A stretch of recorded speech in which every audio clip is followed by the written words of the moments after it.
The Child Who Came from an Egg. Once upon a time there lived a queen whose heart was sore because she had no children. She was sad enough when her husband was at home with her, but when he was away she would see nobody, but sat and wept all day long. Now it happened that a war broke out with the king of the neighboring country, and the queen was left in the palace all alone. She was so unhappy that she felt as if the walls would stifle her, so she wandered out into the garden and threw herself down on the grassy bank under the shade of a lime tree. She had been there for some time when a rustle among the leaves caused her to look up, and she saw an old woman limping on her crutches toward the stream that flowed through the grounds.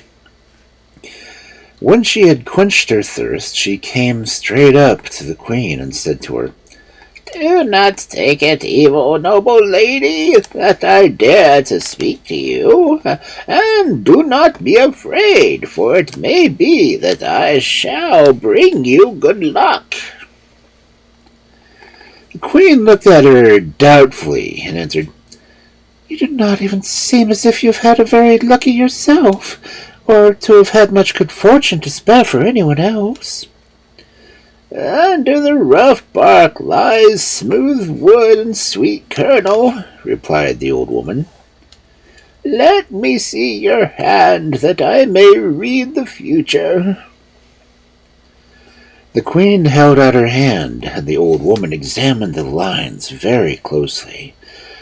Then she said, "Your heart is heavy with two sorrows, one old and one new. The new sorrow is for your husband, who is fighting far away from you, but believe me, he is well, and will soon bring you joyful news.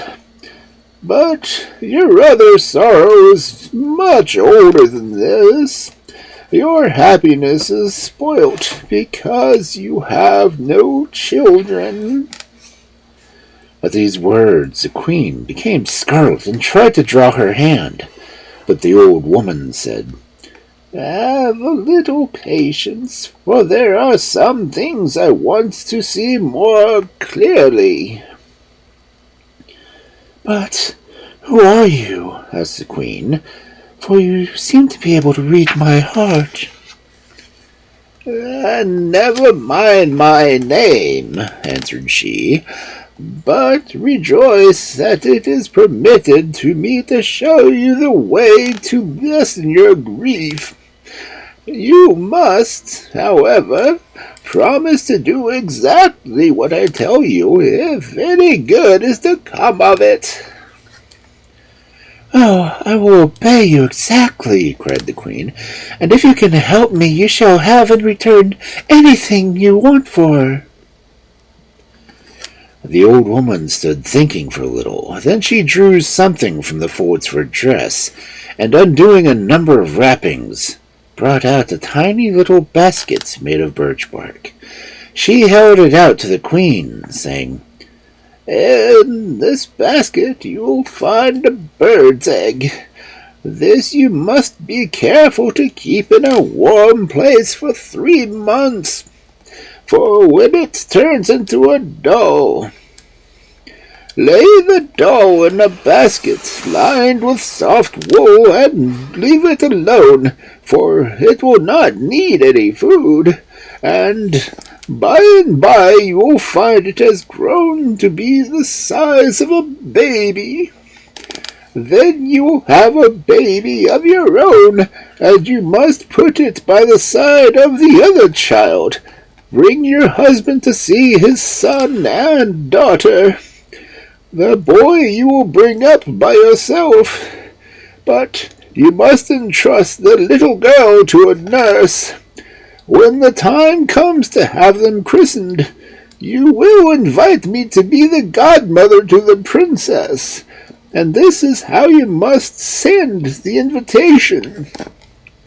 Hidden in the cradle you'll find a goose's wing. Throw this out the window, and I will be with you directly. But be sure you tell no one of all the things that have befallen you." The queen was about to reply, but the old woman was already limping away, and before she had gone 2 steps, she had turned into a young girl who moved so quickly that she seemed rather to fly than to walk. The queen, watching this transformation, could hardly believe her eyes, and would have taken it all for a dream had it not been for the basket which she held in her hand. Feeling a different being from the poor, sad woman who had wandered into the gardens so short a time before, she hastened to her room and felt carefully in the basket for the egg. There it was, a tiny thing of soft blue with little green spots, and she took it out and kept it in her bosom, which was the warmest place she could think of. A fortnight after the old woman had paid her visit, the king came home, having conquered his enemies. At this proof that the old woman had spoken truth, the queen's heart bounded, for she now had fresh hopes that the rest of the prophecy might be fulfilled. She cherished the basket and the egg as her chiefest treasures, and had a golden case made for the basket so that when the time came to lay the egg in it, it might not risk any harm. 3 months passed, and as the woman had bidden her, the queen took the egg from her bosom and laid it snugly amidst the warm woolen folds. The next morning she went to look at it, and the first thing she saw was the broken eggshell and a little doll lying among the pieces. Then she felt happy at last, and leaving the doll in peace to grow, waited, as she had been told, for a baby of her own to lay beside it. In time, of course, this came also, and the queen took the little girl out of the basket and placed it with her son in a golden cradle which glittered with precious stones. Next she sent for the king, who nearly went mad with joy at the sight of the children. Soon there came a day when the whole court was ordered to be present at the christening of the royal babies, and when all was ready the queen softly opened a window a little and let the goose-wing fly out. The guests were coming thick and fast when suddenly there drove up a splendid coach drawn by 6 cream-colored horses, and out of it stepped a young lady dressed in garments that shone like the sun. Her face could not be seen, for a veil covered her head, but as soon as she came up to the place where the queen was standing with the babies, she drew the veil aside, and everyone was dazzled with her beauty. She took the little girl in her arms, and holding it up before the assembled company, announced that henceforth it would be known by the name of Daughterine, a name which no one understood but the queen, who knew that the baby had come from the yolk of an egg. The boy was called William. After the feast was over and the guests were going away, the godmother laid the baby in the cradle and said to the queen, "Whenever the baby goes to sleep, be sure you lay the basket beside her and leave the eggshells in it. As long as you do that, no evil can come to her. And guard this treasure as the apple of your eye, and teach your daughter to do so likewise." Then, kissing the baby 3 times, she mounted her coach and drove away. The children throve well, and Daughterine's nurse loved her as if she were the baby's real mother. Every day the little girl seemed to grow prettier, and people used to say she would soon be as beautiful as her godmother, but no one knew, except the nurse, that at night when the child slept, a strange and lovely lady bent over her. At length she told the queen what she had seen, but they determined to keep it a secret between themselves. The twins were by this time 2 years old when the queen was suddenly taken ill. All the best doctors in the country were sent for, but it was of no use, for there is no cure for death. The queen knew she was dying, and sent for Daughterine and her nurse, who had now become her lady-in-waiting. To her, as her most faithful servant, She gave the lucky basket in charge and besought her to treasure it carefully. "When my daughter," said the queen, "is 10 years old, you are to hand it over to her, but warn her solemnly that her whole future happiness depends on the way she guards it. About my son I have no fears. He is the heir to the kingdom, and his father will look after him." The lady-in-waiting promised to carry out the queen's directions, and above all, to keep the affair a secret. And that same morning, the queen died. After some years, the king remarried, and he did not love his second wife as he had done his first, and had only married her for the reasons of ambition. She hated her stepchildren, and the king, seeing this, kept them out of the way, under the care of Dauterine's old nurse. But if they were ever strayed across the path of the queen, she would kick them out of her sight like dogs. On Dauterine's 10th birthday, her nurse handed over the cradle and repeated to her her mother's dying words. But the child was too young to understand the value of such a gift, and at first thought little about it. 2 more years slipped by when one day during the king's absence, the stepmother found Dauterine sitting under the lime tree. She fell, as usual, into a passion and beat the child so badly that Dauterine went staggering to her own room. Her nurse was there, and suddenly she stood weeping. Her eyes fell upon the golden case in which lay the precious basket. She thought it might contain something to amuse her, so she looked inside eagerly. But nothing was there save a handful of wool and 2 empty eggshells. Very much disappointed, she lifted the wool, and there lay the goose's wing. "Oh, what rubbish!" said the child to herself, and turning, threw the wing out of the open window. In a moment a beautiful lady stood beside her. "Do not be afraid," said the lady, stroking Dauterine's head. "I am your godmother, and I have come to pay you a visit. Your red eyes tell me that you are unhappy. I know that your stepmother is very unkind to you, but be brave and be patient, and better days will come. She will have no power over you when you are grown up, and no one else can hurt you either, if only you are careful never to part from your basket, or to lose the eggshells that are in it. Make a silken case for the little basket, and hide it away in your dress night and day, and you will be safe from your stepmother and anyone who tries to harm you. But if you should happen to find yourself in any difficulty and cannot tell what to do, take the goose's wing from the basket and throw it out the window, and in a moment I will come to help you. Now come to the garden that I may talk to you under the lime trees, where no one can hear us." They had so much to say to each other that the sun was already setting when the godmother had ended all the good advice she wished to give the child, and so it was time for her to be going. "Hand me the basket," she said, "for you have some supper. I cannot let you go to bed hungry." Then, bending over the basket, she whispered some magic words, and instantly a table covered with fruits and cakes stood on the ground before them.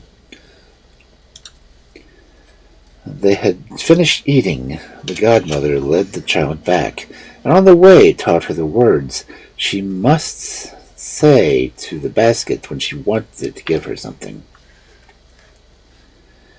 In a few years more, Dauterine was a grown-up young lady, and those who saw her thought the world did not contain so lovely a girl. About this time a terrible war broke out, and the king and his army were beaten back and back, till at length they had to retire into the town and make ready for a siege. It lasted so long that food began to fail, and even in the palace there was not enough to eat. So one morning Dauterine, who had had neither supper nor breakfast, was very hungry and let her wing fly away. She was so weak and miserable that directly her godmother appeared, she burst into tears and could not speak for some time. "Do not cry so, dear child," said the godmother. "I will carry you away from all this, but the others I must leave to their chance." Then, bidding Dotterine follow her, she passed through the gates of the town and through the army outside, and nobody stopped them, or even seemed to see them. The next day the town surrendered, and the king and all his courtiers were taken prisoner, but in the confusion his son managed to make his escape. The queen had already met her death from a spear carelessly thrown. As soon as Dotterine and her godmother were clear of the enemy, Dotterine took off her own clothes and put on those of a peasant, and in order to disguise her better, her godmother changed her face completely. "When better times come," her protector said cheerfully, "and you want to look like yourself again, you only have to whisper the words I have taught you into the basket, and say you would like to have your own face once more, and it will be all right in a moment. But you will have to endure a little longer yet." Then, warning her once more to take care of the basket, the lady bade the girl farewell. For many days Dotterine wandered from one place to another without finding shelter, and though the food which she got from the basket prevented her from starving, she was glad enough to take service in a peasant's home till brighter days dawned. At first, the work she had to do seemed very difficult, but either she was wonderfully quick in learning, or else the basket may have secretly helped her. Anyhow, at the end of the 3 days she could do everything as well as if she had cleaned pots and swept rooms all her life. One day Dotterine was busy scouring a wooden tub, when a noble lady happened to pass through the village. The girl's bright face, as she stood in front of the door with her tub, attracted the lady, and she stopped and called the girl to come and speak to her. "Would you not like to come into my service?" she asked. "Very much," said Dotterine, "if my present mistress will allow me." "Oh, I will settle that," answered the lady, and so she did, and the same day they set out for the lady's house, Dotterine sitting beside the coachman. 6 months went by, and then joyful news that the king's son had collected an army and had defeated the usurper who had taken his father's place, and in the same moment Dotterine learned that the old king had died in captivity. The girl wept bitterly for his loss, but in secrecy, as she had told her mistress nothing about her past life. At the end of a year of mourning, the young king let it be known that he intended to marry, and commanded all the maidens in the kingdom to come to a feast, so that he might choose a wife from among them. For weeks all the mothers and all the daughters in the land were busy preparing beautiful dresses and trying new ways of putting up their hair, and the 3 lovely daughters of Dotterine's mistress were very much excited as the rest. The girl was clever with her fingers, and was occupied all day with getting ready their smart clothes, but at night when she went to bed she always dreamed that her godmother bent over her and said, "Dress your young ladies for the feast, and when they have started, follow them yourself. Nobody will be so fine as you."